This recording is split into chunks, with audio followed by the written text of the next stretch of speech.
Hey everybody, if you've worked in email automation for a while, you've probably built a campaign or program that looks something like this. In today's video, we're going to talk about why this is a bad idea and the 3 reasons why you should keep your email programs and automation programs simple. As any email marketer has been taught, your goal is to personalize and build content programs that are relatable for people, that they're willing to read and consume, that'll eventually drive business outcomes, right? As a part of that, you've been taught that you need to personalize your messages as much as possible, make them relevant, and it's pretty easy over time to start building programs that get really complex, right? The more personas that you have, the more ICPs or industries that you're working with, verticals you're trying to target, it can get complex really quickly, and we like to build these personalized experiences, and before we know it, they can get really, they're not very flexible, they're not really built to do what we had in mind. And so we're going to go through 3 reasons why you should actually simplify your programs. The first is because you need to identify a single outcome for each program. When I was working at Cloud App, I ran into this issue actually pretty quickly. I had built some pretty complex nurture flows in previous companies, and I wanted to do the same. I wanted to show my experience, build something that I felt like really resonated with customers. What I found, though, is as I built this behemoth of a program, at the end of it, I realized it was nearly impossible for me to measure what the outcome was, what I was trying to do, because I was actually encouraging people to take different actions all within a single flow. So there's no way for me to decide whether or not the campaign was working, right? Someone would sign up for the product, they'd come into the campaign flow, and the first thing I'd want them to do is make sure that they downloaded the app.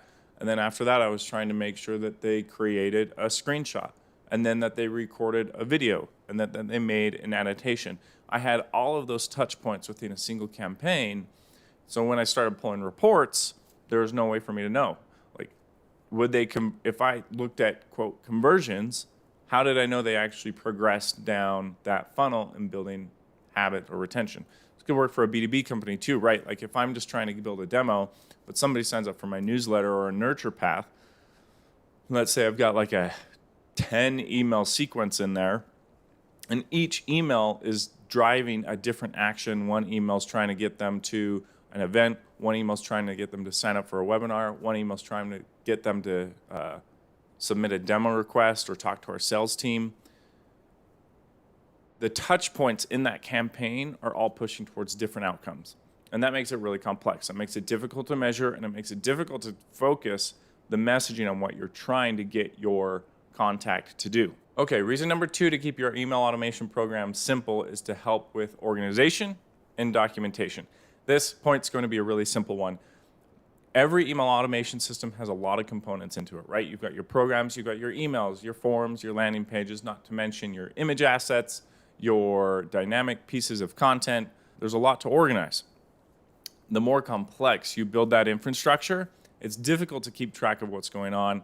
And I know I'm not the only one that has even struggled making sure I keep up with documentation.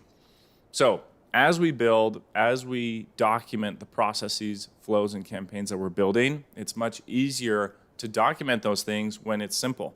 If I build a program or nurture flow that has 30 emails that touches 3 different personas, and I have to articulate that in a document and show the methodology of why I did it that way, that's really difficult to do. If I can separate that back to the different outcomes, like I said before, of what I'm trying to drive, it's much easier to show which each campaign does, where it fits within the buyer journey, and leads us to my 3rd point, which builds off this second one.